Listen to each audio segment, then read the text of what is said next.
वो कहाँ अलग से होगा। आज मंगलवार 28 मई 2024 रोज संध्या समय के 4:47-48 होने जा रहा। और अभी अभी हमारे बीच से जो धूरी बाबा चले गए हैं, उनके पुत्र जो हैं घेखरू बाबू के दरवाजे पर मैं हूँ। हमें इससे साले बहनोई का सामाजिक रिश्ता है, तो मैं सामाजिक रिश्ता को बहुत तगड़ा मानता हूँ। 10 कोस में जो हमारा नाना दादा है उन दौड़ के नहीं आएगा, और समाज में जो कोई हमारा कुछ होगा तो वही दौड़ के आएगा, दादा नाना। तो बहनोई कौन हुआ? यही लोग हुआ, बहन यही लोग हुई।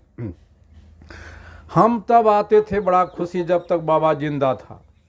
अब आते हैं इनको दोनों बापुत में जब भेद देखते हैं तो हम रोने लगते हैं। तो पारस्परिक हम जा रहे थे, ये जो हमको खिखरू बहनोई होगा ये हमको कहा क्यों नहीं आते हैं।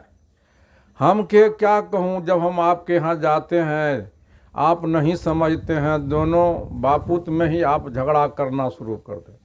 दोष आपका है। यही बात लोगों को मैं कहने के लिए चला हूँ, तो कहा चलिए सुनाइए।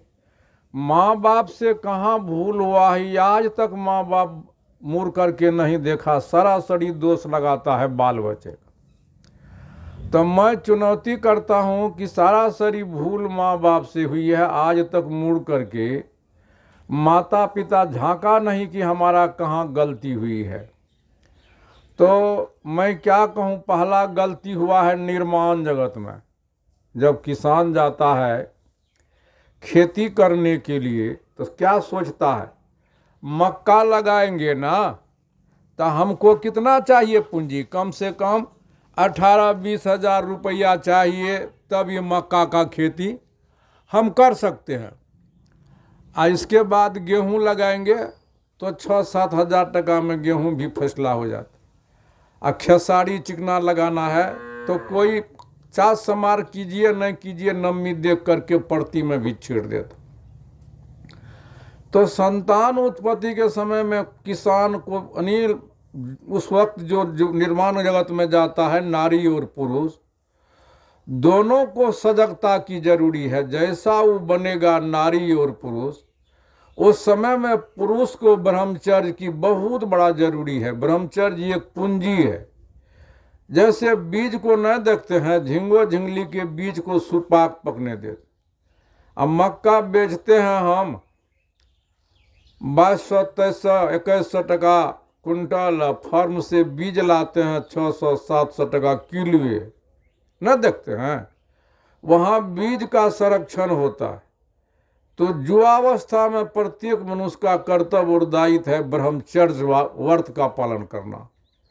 ब्रह्मचर्य से क्या होता है, शारीरिक गठन होता है, मानसिक संतुलन अच्छा होता है, और ऊर्जा बीज जो बनता है वह पुरुष के ही अंग में बनता है, नारी के अंग में बनता है। तो वह ब्रह्मचर्य जब अच्छा रहेगा तब उनका, और जब वो निर्माण जगत में जाता है तो उस वक्त उसको जो है ना, यह गलत नहीं है, नाना नानी प्यार नहीं करती तो माँ पैदा नहीं लेती, दादा दादी प्यार नहीं करता पिता पैदा नहीं लेता, माता पिता प्यार नहीं करते हम आप पैदा नहीं लेते, यह गलत नहीं है। तो उस वक्त जब संतान उत्पत्ति के लिए जाता उनको तो जोश रहता, होश नहीं रहता। उस वक्त बहुत बड़ी होश का जरूरी है। उतना यही कमी कर देता है, उनका बीज खलन हो जाता है, संतान कैसे शुद्ध निर्माण होगा। तो विषय तो लंबा होता है। उस समय में जितना सुंदर उनका जो है न वो सुरक्षित रहेगा, बीज सुंदर रहेगा। उपचार करने के समय में जब नारी पुरुष का संबंध करने के लिए जाता है, यह नहीं करेगा तो सृष्टि होगा ही नहीं। तो उस समय में उनका जितना सुंदर मानसिक सोच रहेगा पुरुष का, उतना सुंदर संतान होगा। नहीं देखते हैं काम करने में जितना सुंदर मानसिक सोच रहता हो अच्छा काम होता। अब मानसिक सोच बिगड़ जाता है तो काम भी बिगड़ जाता है, अच्छे काम भी काम बना हुआ बिगड़ जाता है। तो उस समय में मन ही कुम्हड़ा है या चित ही चाक है।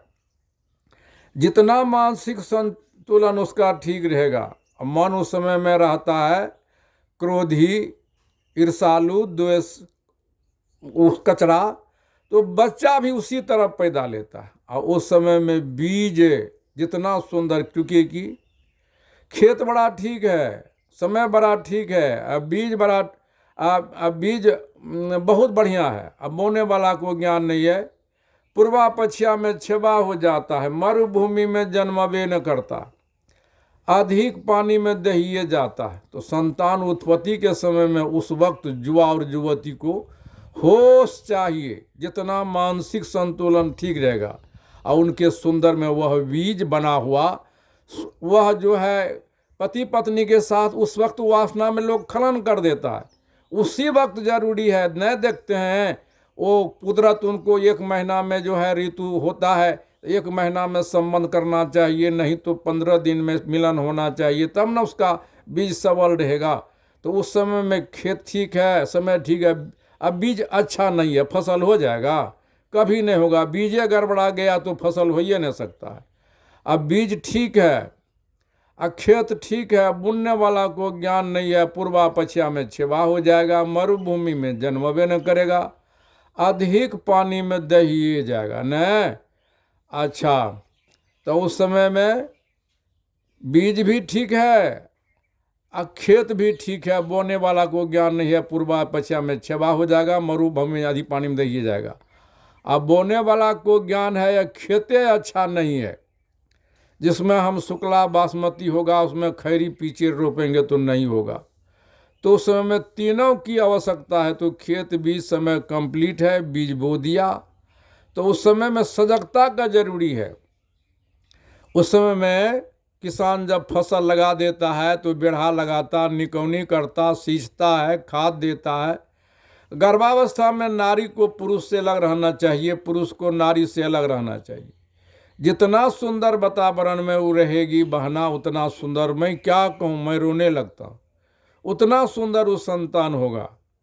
इसलिए अभिमन्यु को माँ के 3 चीज लेके आता है माँ के गर्भ से, संस्कार पिता के संग से संस्कार, सिंचित, प्रारब्ध। बहुत विषय लंबा हो जाता है। उस समय में पिता का जैसा संस्कार होता है वैसा सुंदर संतान होता है।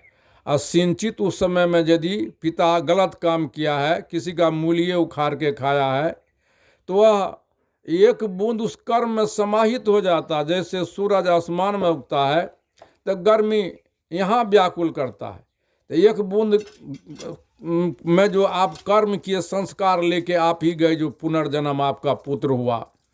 और उस समय में जैसे जो बनाना चाहिए, बहुत प्रश्न करता है लोग, एक कुम्हार एक चाक पर एक मिट्टी से जो बर्तन बनाएगा बन जाएगा, कुम्हार कुशल कलाकार नहीं रहेगा तो बर्तन बिगड़ जाएगा। तो बहन लोग रोटी काट लेती है, गुल्ली काटने में छोटा बड़ा, तो रोटी छोटा बड़ा होता है, सेकने में तो जरबे न कर, फुलबे न करता है, जड़िए जाता है। तो उस समय में जितना सुंदर आपका मानसिक संतुलन रहेगा, शारीरिक गठन होगा, शरीर में कोई रोग है तो आपके बच्चे में भी रोग होगा। इसलिए एक पिता का विभिन्न प्रकार का पुत्र क्यों होता है, सारे पिता का दोष है, उधर नहीं जाऊंगा। तो गर्भावस्था में नारी को पुरुष से अलग रहना चाहिए, पुरुष को नारी से। जितना सुंदर वातावरण, अभिमन्यु को माँ के गर्भ में बोध हुआ था, सुखदेव को। अब माँ के गर्भ से जब निकलता है तो कौन गलत शिक्षा देता है?